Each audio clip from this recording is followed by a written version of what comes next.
Students, इसके पहले वाले वीडियो में हम आपको पढ़ा रहे थे क्षार धातुओं के रासायनिक गुण। क्षार धातुओं के रासायनिक गुण जिसमें हमने आपको बताया था वायु के साथ अभिक्रियाशीलता। तो क्षार धातुएं जब वायु से अभिक्रिया करती हैं तो ऑक्साइड बनाती हैं। लिथियम कैसा ऑक्साइड बनाता है? ऑक्साइड। सोडियम बनाता है सुपर ऑक्साइड। और पोटेशियम, रूबिडियम और सीजियम कैसे ऑक्साइड बनाते हैं? Super oxide. ये बात हम आपको पढ़ा चुके थे। फिर हमने पढ़ाया था क्षार धातुओं की जल से अभिक्रियाशीलता।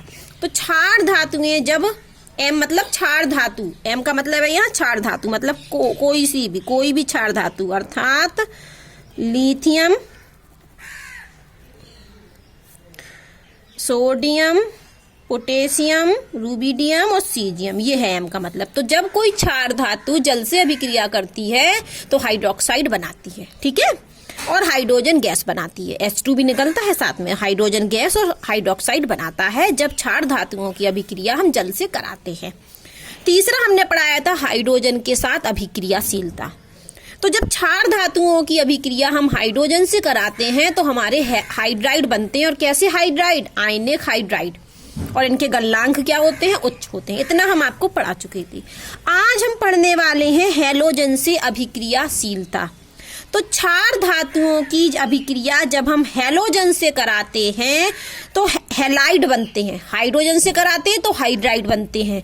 और क्षार धातुओं की अभिक्रिया जब हम हैलोजन से कराते हैं तो हैलाइड बनते हैं। क्या बनते हैं? हैलाइड। और कैसे हैलाइड बनते हैं? आयनिक हैलाइड बनते हैं। यहाँ भी हाइड्राइड कैसे बनते हैं? आयनिक हाइड्राइड। इसीलिए इनका गलनांक उच्च होता है। और हैलाइड भी बनते हैं तो हैलाइड भी कैसे बनते हैं? आयनिक हैलाइड बनते हैं। तो ये इस प्रकार के हैलाइड बनते हैं MX। यहाँ MH हाइड्राइड बनता है और यहाँ MX क्या बनता है? हैलाइड। ये क्या है हमारा? हैलाइड। जहां M क्या है? कोई भी क्षारीय धातु। और X क्या है? हैलोजन। X क्या है हमारा? हैलोजन। हैलोजन परमाणु, ठीक है। तो क्षारीय धातु जब हैलोजन से अभिक्रिया करती हैं तो हैलाइड बनाती हैं, आयनिक हैलाइड बनाती हैं। तो क्षारीय धातु पर प्लस चार्ज और हैलोजन पर माइनस चार्ज होता है। इतनी बात समझ में आई कि हैलोजन से अभिक्रिया करके हैलाइड बनाती हैं, आयनिक हैलाइड। लेकिन लिथियम का जो हैलाइड होता है वो सहसंयोजक होता है, सहसंयोजी लक्षण होता है। आंशिक रूप से, आंशिक मतलब थोड़ा सा होता तो वो भी आयनिक है, लेकिन उसमें थोड़ा सा लक्षण, थोड़ा सा गुण कौन सा आ जाता है? सहसंयोजी। क्यों आ जाता है? क्योंकि उस लिथियम की उच्च ध्रुवण क्षमता होती है। लिथियम में क्या होती है? उच्च ध्रुवण क्षमता। और लिथियम का आकार होता है छोटा, आकार छोटा, ठीक है। लिथियम जो हैलाइड है, हम कह रहे हैं कि ये आयनिक हैलाइड बनाती है। क्षारीय धातु जब हैलोजन से अभिक्रिया करती हैं तो आयनिक हैलाइड बनाती हैं। लेकिन जो लिथियम का हैलाइड होता है उसमें आंशिक रूप से सहसंयोजक होता है। लिथियम हैलाइड कैसा होता है? सहसंयोजक होता है, आंशिक रूप से थोड़ा सा। क्यों होता है? उसका कारण समझिए। क्योंकि लिथियम में उच्च ध्रुवण क्षमता होती है। कोई आपसे पूछे कि लिथियम का हैलाइड में सहसंयोजक लक्षण क्यों होता है? क्योंकि लिथियम की ध्रुवण क्षमता उच्च होती है। अब ध्रुवण क्षमता भी सुन लीजिए। और उसका कारण, उच्च ध्रुवण क्षमता क्यों होती है? क्योंकि उसका आकार क्या है? छोटा, छोटे आकार होने के कारण। और आयोडाइड जो होता है लिथियम, इसका आकार क्या होता है? छोटा होता है। तो यहाँ पर ये जो हम हैलोजन होता है वो बड़े आकार का होता है। ये क्या होता है? हैलोजन बड़े आकार का। हैलोजन जो होते हैं वो क्या होते हैं? बड़े आकार के, ठीक है। तो ये छोटे आकार का ये जो लिथियम है ये बड़े आकार के आयोडाइड आयन को विकृत कर देता है। विकृत मतलब ये डिस्टर्ब, ये कर दिया डिस्टर्ब ये लिथियम ने। तो यहाँ पर क्या हो गया? इसके इलेक्ट्रॉन यहाँ शिफ्ट हो गए। तो लिथियम की क्या होती? उच्च ध्रुवण क्षमता, क्योंकि ये ऋणायन को विकृत कर देता है।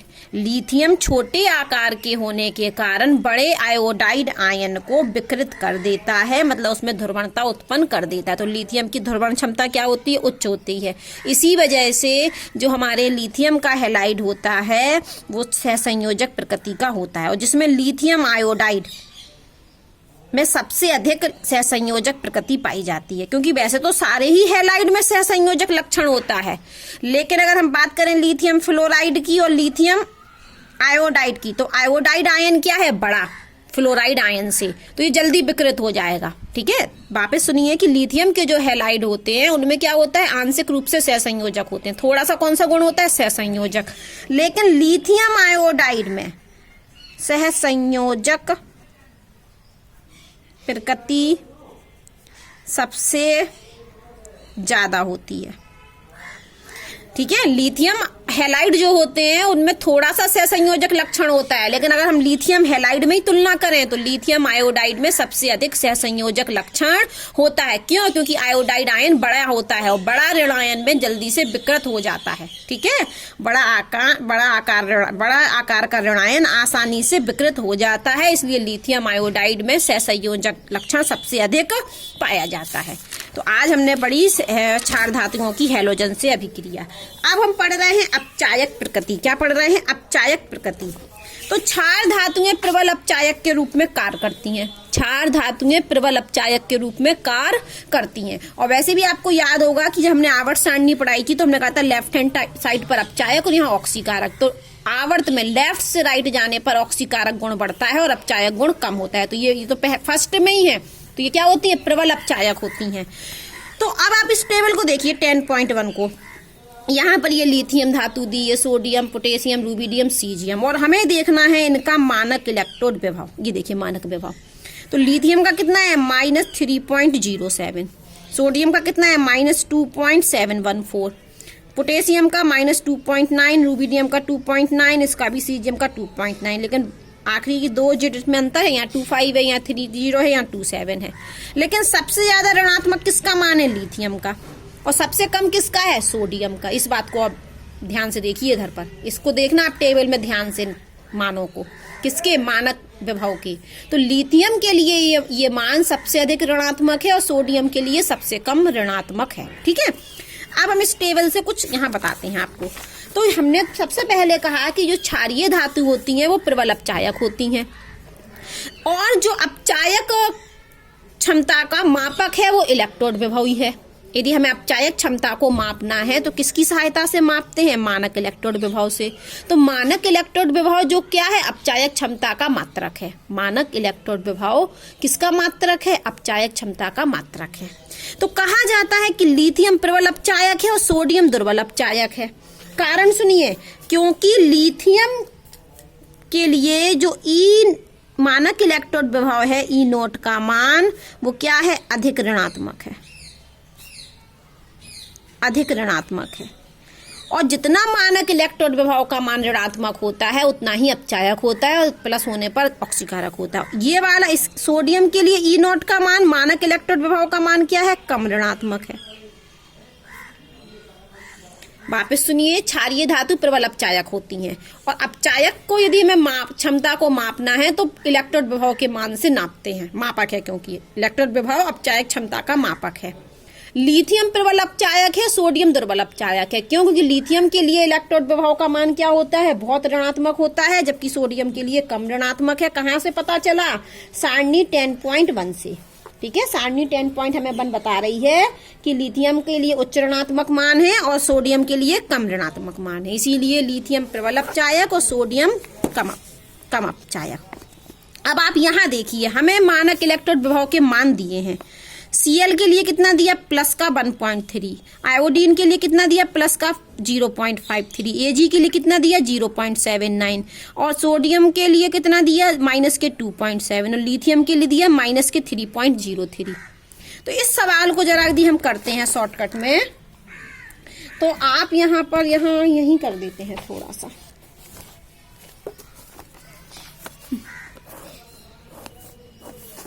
देखिए, इधर ही कर देते हैं छोटा सा उदाहरण नंबर 10.2, लेकिन हम शॉर्टकट में लिखेंगे। यहाँ पर हमारे Cl के लिए मानक इलेक्ट्रोड विभव का मान है प्लस का 1.36। ठीक है, फिर आयोडीन के लिए दिया है यही हमें प्लस का 0.56। Ag के लिए दिया है मानक इलेक्ट्रोड विभव प्लस का 0.76, और सोडियम के लिए दिया है माइनस का 2.71, और लिथियम के लिए दिया है माइनस का 3.04। ठीक है, पूरी भाषा नहीं लिख रहे हैं, जगह नहीं है तो। क्लोरीन के लिए कितना दिया, प्लस का 1.3, आयोडीन के लिए 0.56, Ag के लिए 0.76 और सोडियम के लिए 2.7 और लिथियम के लिए माइनस का 3.0। और हमसे कहा कि अपचायक क्षमता का क्रम बताइए। किसका क्रम बताइए, अपचायक क्षमता का। तो आप जानते हो कि अपचायक क्षमता हमने क्या बताया, किसके मान दिए हमें, E0 के। ये हमें किसके मान दिए, E0 के, मानक इलेक्ट्रोड विभव की। तो अभी मैंने आपको बताया कि जो E0 है, ये मानक इलेक्ट्रोड विभव है, वो अपचायक की मापक है। कैसे मापक है कि जितना अधिक ऋणात्मक मान उतना अधिक अपचायक। तो सबसे अधिक ऋणात्मक किसका है, सबसे अधिक लिथियम का, देखिए तो लिथियम सबसे ज्यादा अपचायक। उसके बाद ऋणात्मक किसका है, सोडियम का, तो सोडियम उससे कम। इन तीनों का तो धनात्मक है, तो ये तो कम अपचायक होंगी। लेकिन जैसे जैसे धनात्मक मान बढ़ेगा तो अपचायक क्षमता घटेगी। तो इसके बाद छोटा धनात्मक मान किसका है, आई का, आयोडीन का 0.56 पे, उससे बड़ा Ag का, सबसे बड़ा क्लोरीन का। जितना बड़ा धनात्मक मान उतनी अपचायक क्षमता कम। तो Cl सबसे लास्ट में आएगा और Cl से ये Ag और Ag के यहाँ आएगा हमारा I। ये क्रम निकालना है। ये क्रम कैसे निकाला हमने, जिसके लिए ऋणात्मक मान सबसे ज्यादा वो सबसे पहले, फिर कम ऋणात्मक मान वाला, फिर धनात्मक मान वाले। लेकिन धनात्मक मान में जो कम धनात्मक है वो पहले, फिर बाद में और धनात्मक, फिर और धनात्मक। क्योंकि जैसे जैसे ऋणात्मक मान होता है अपचायक क्षमता बढ़ती है। तो ये अपचायक क्षमता का घटता क्रम हो गया, ठीक है। और उल्टा लिखे तो बढ़ता क्रम। तो इस तरीके से हम क्या बताया, उदाहरण नंबर 10.2 समझा दिया हमने आपको। अब हम आपको समझाने वाले हैं क्षारीय धातुओं की अभिक्रियाशीलता द्रव अमोनिया के साथ। किसके साथ, द्रव अमोनिया के साथ। तो क्षारीय धातु द्रव अमोनिया में घुलनशील होती हैं, मतलब घुल जाती हैं। क्षारीय धातु द्रव अमोनिया में घुलनशील होती हैं और इन जो घुल जाती हैं तो जो विलयन बनाती हैं वो विलयन नीले रंग का होता है। क्षारीय धातु द्रव अमोनिया में घुलनशील होती हैं और ये जो विलयन बनता है घुलने के बाद वो रंग उसका कैसा होता है, नीला होता है। और इस विलयन का जो नेचर होता है वो विद्युत का सुचालक होता है। तो क्षारीय धातु द्रव अमोनिया में घुलनशील होती हैं और उस विलयन का रंग नीला होता है और ये विलयन कैसा होता है, सुचालक होता है विद्युत का, ठीक है। तो यहाँ हम एक अभिक्रिया लिख देते हैं। ये हमारी M कोई क्षारीय धातु है और हमने ये क्या ले लिया, अमोनिया ले लिया। अमोनिया में ये घुल गई और अमोनिया के जो हमने अणु लिए वो X+Y ले लिए। कितने अणु, X+Y। तो यहाँ पर ये अमोनिया के जो X अणु हैं वो तो क्षारीय धातु से आके जुड़ गए, X अणु और कॉम्प्लेक्स बना लिया। और जो Y अणु हैं वो इलेक्ट्रॉन से यहाँ मिल गए। तो ये